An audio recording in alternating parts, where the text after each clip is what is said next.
আসসালামু আলাইকুম। ডিগ্রি তৃতীয় বর্ষের সমাজকর্ম বিষয়ের পঞ্চম পত্র ক্লাসে আমি তোমাদেরকে স্বাগত জানাচ্ছি। আজকে ডিগ্রি পাস কোর্সের যে পঞ্চম পত্র বিষয়টি রয়েছে সেটার পাঠদানে রয়েছি আমি ফারুক হান্নান, প্রফেসর আবু ফারুক মোহাম্মদ আব্দুল হান্নান।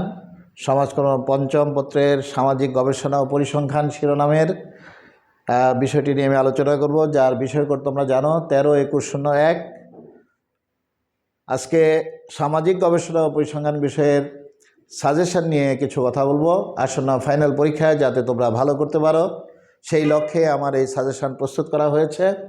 এখানে আমি 3টা পার্ট করেছি, ক বিভাগ, খ বিভাগ এবং গ বিভাগ। ক বিভাগে তোমরা জানো যে 10টি প্রশ্ন উত্তর করতে হয় 12টি প্রশ্ন থেকে।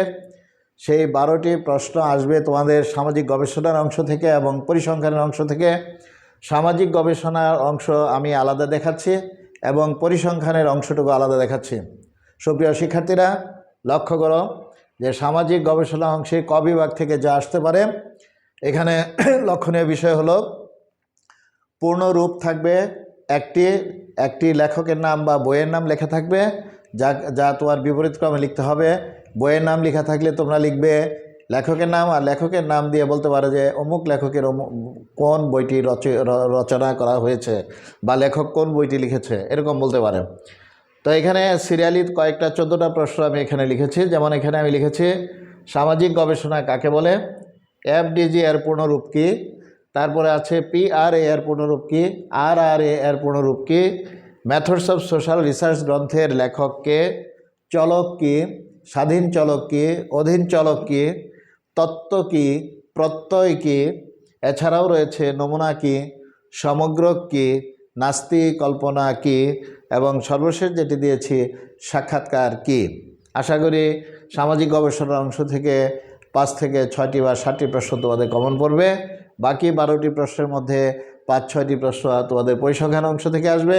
সেই পরিসংখ্যান অংশে যা আসতে পারে আমি এখানে লিখেছি পরিসংখ্যান কী, গণসংখ্যা কী, গণসংখ্যা নিবেশন কী, মৌলিক গবেষণা কী, এরপরে রয়েছে তোমাদের ফলিত গবেষণা কী, মৌলিক ও ফলিত গবেষণার মধ্যে পার্থক্য কী, শ্রেণী মধ্যবিন্দু কী, গড় কত প্রকার এবং নিচের উপাত্ত থেকে গড় নির্ণয় করো, তারপরে আছে নিচের উপাত্ত থেকে প্রচুরক নির্ণয় করো, পরিসংখ্যানের জনককে, কেন্দ্রীয় প্রবণতা পরিমাপের আদর্শ পরিমাপক কী।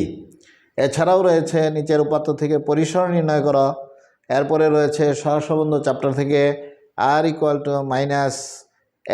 দ্বারা কি বোঝায়, আরেকটা আছে R=1 দ্বারা কি বোঝায়, +1 -1। খুবই ইম্পর্টেন্ট, প্রায় পরীক্ষাতেই দেখা যায় যে দুটো থেকে একটি আসে। আবার কখনো কখনো এরকম হয় R=0 দ্বারা কি বোঝায়, 0 দ্বারা কি বোঝায়। তারপরে আমি দিয়েছি বিস্তার পরিমাপের আদর্শ পরিমাপক কী। এই যে এখানে 13 নম্বরে আছে বিস্তার পরিমাপের আদর্শ পরিমাপক কী, 9 নম্বরে রয়েছে কেন্দ্রীয় প্রবণতা পরিমাপের আদর্শ পরিমাপক কী। প্রিয় শিক্ষার্থীরা, ভেরি ইম্পর্টেন্ট। এই দুটো থেকেও প্রায়ই লক্ষ্য করা যায় একটি প্রশ্ন পরীক্ষায় চলে আসে। এছাড়া রয়েছে 14 নম্বরে দিয়েছি সহ সম্পর্ক কী। সুপ্রিয় শিক্ষার্থীরা, এবার আমরা খ বিভাগে চলে যাই। খ বিভাগে রয়েছে সামাজিক গবেষণা অংশে সামাজিক গবেষণা কী, মৌলিক গবেষণা কী, ফলিত গবেষণা কী, মৌলিক গবেষণা ও ফলিত গবেষণার মধ্যে পার্থক্য কী, সামাজিক গবেষণার প্রকারভেদ লিখো, বৈজ্ঞানিক গবেষণার উপাদানসমূহ কী, সামাজিক জরিপ পদ্ধতির সুবিধা লিখো, সাহিত্য পর্যালোচনা কী। এই হলো গবেষণা পার্ট। আর খ বিভাগে পরিসংখ্যান থেকে যা আসতে পারে সেটি হলো বিস্তার পরিমাপের আদর্শ পরিমাপক কোনটি এবং কেন। এখানে প্রথম অংশটুকু কোনটি পর্যন্ত আমি কিন্তু ক বিভাগে দিয়েছি, তার সঙ্গে এখন কারণটা জানতে চাওয়া হয়েছে। এটা খ বিভাগে পরিসংখ্যান এমনি আসতে পারে। গড় ব্যবধান নির্ণয় করা, এরপরে রয়েছে কেন্দ্রীয় প্রবণতার মধ্যে কোন গড়টি উৎকৃষ্ট এবং কেন, তারপরে আছে সংশ্লেষাঙ্ক কী, পরিসংখ্যানের বৈশিষ্ট্য লিখো।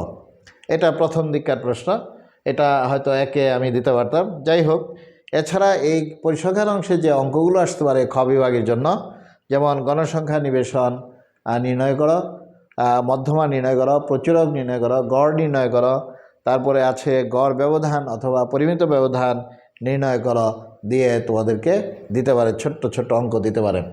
এরপর আমরা চলে যাই সামাজিক গবেষণা গ বিভাগের অংশে। আমি এখানে 6টি প্রশ্ন দিয়েছি। সামাজিক গবেষণার সংজ্ঞা দাও, অথবা দিতে পারে সামাজিক গবেষণা বলতে কী বুঝো। সামাজিক গবেষণার গুরুত্ব আলোচনা করো। 2 নম্বরে দিয়েছি সামাজিক গবেষণার ধাপসমূহ আলোচনা করো, বা স্টেজগুলো আলোচনা করো, স্টেজেস। বাংলাদেশে সামাজিক গবেষণা পরিচালনার ক্ষেত্রে উদ্ভূত সমস্যাসমূহ আলোচনা করো, বা সীমাবদ্ধতার সমূহ আলোচনা করো। কেস স্টাডি কি, কেস স্টাডির সুবিধা ও অসুবিধাসমূহ আলোচনা করো। তথ্য বিশ্লেষণ কি, তথ্য বিশ্লেষণের পদ্ধতিসমূহ আলোচনা করো। পরীক্ষণ পদ্ধতির সুবিধা ও অসুবিধাসমূহ আলোচনা করো। এরপরে গ বিভাগে পরিসংখ্যান থেকে যা আসতে পারে, বিস্তার পরিমাপের আদর্শ পরিমাপক কোনটি এবং কেন। বিস্তার পরিমাপের আদর্শ পরিমাপক কোনটি এবং কেন, এটা 2বার হয়ে গিয়েছে। গড় ব্যবধান নির্ণয় করো। কেন্দ্রীয় প্রবণতার মধ্যে কোন গড়টি উৎকৃষ্ট এবং কেন।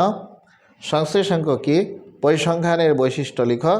এছাড়া অঙ্ক আসতে পারে ভেদাঙ্ক, ব্যবধানাঙ্ক অবলিক দিয়ে বিভেদাঙ্ক লিখেছি, দ্যাট ইজ এই দুটো বিষয় একই, যে কোনোভাবে আসতে পারে।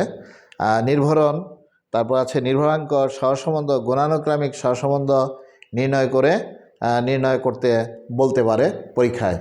সুপ্রিয় শিক্ষার্থীরা, এখানে 1 এবং 2 একই বিষয় 2বার লিখা হয়েছে, এখানে তোমাদের একটি পাঠ করতে হবে। তো যা আলোচনা করলাম, যা সাজেশন তোমাদের দিলাম, এগুলো খুবই ইম্পর্টেন্ট পরীক্ষার জন্য। আশা করি আসন্ন পরীক্ষায় তোমাদের ভালো প্রস্তুতি হবে যদি তোমরা নিয়মিত পড়াশোনা করো। সবাইকে ধন্যবাদ। আল্লাহ হাফিজ।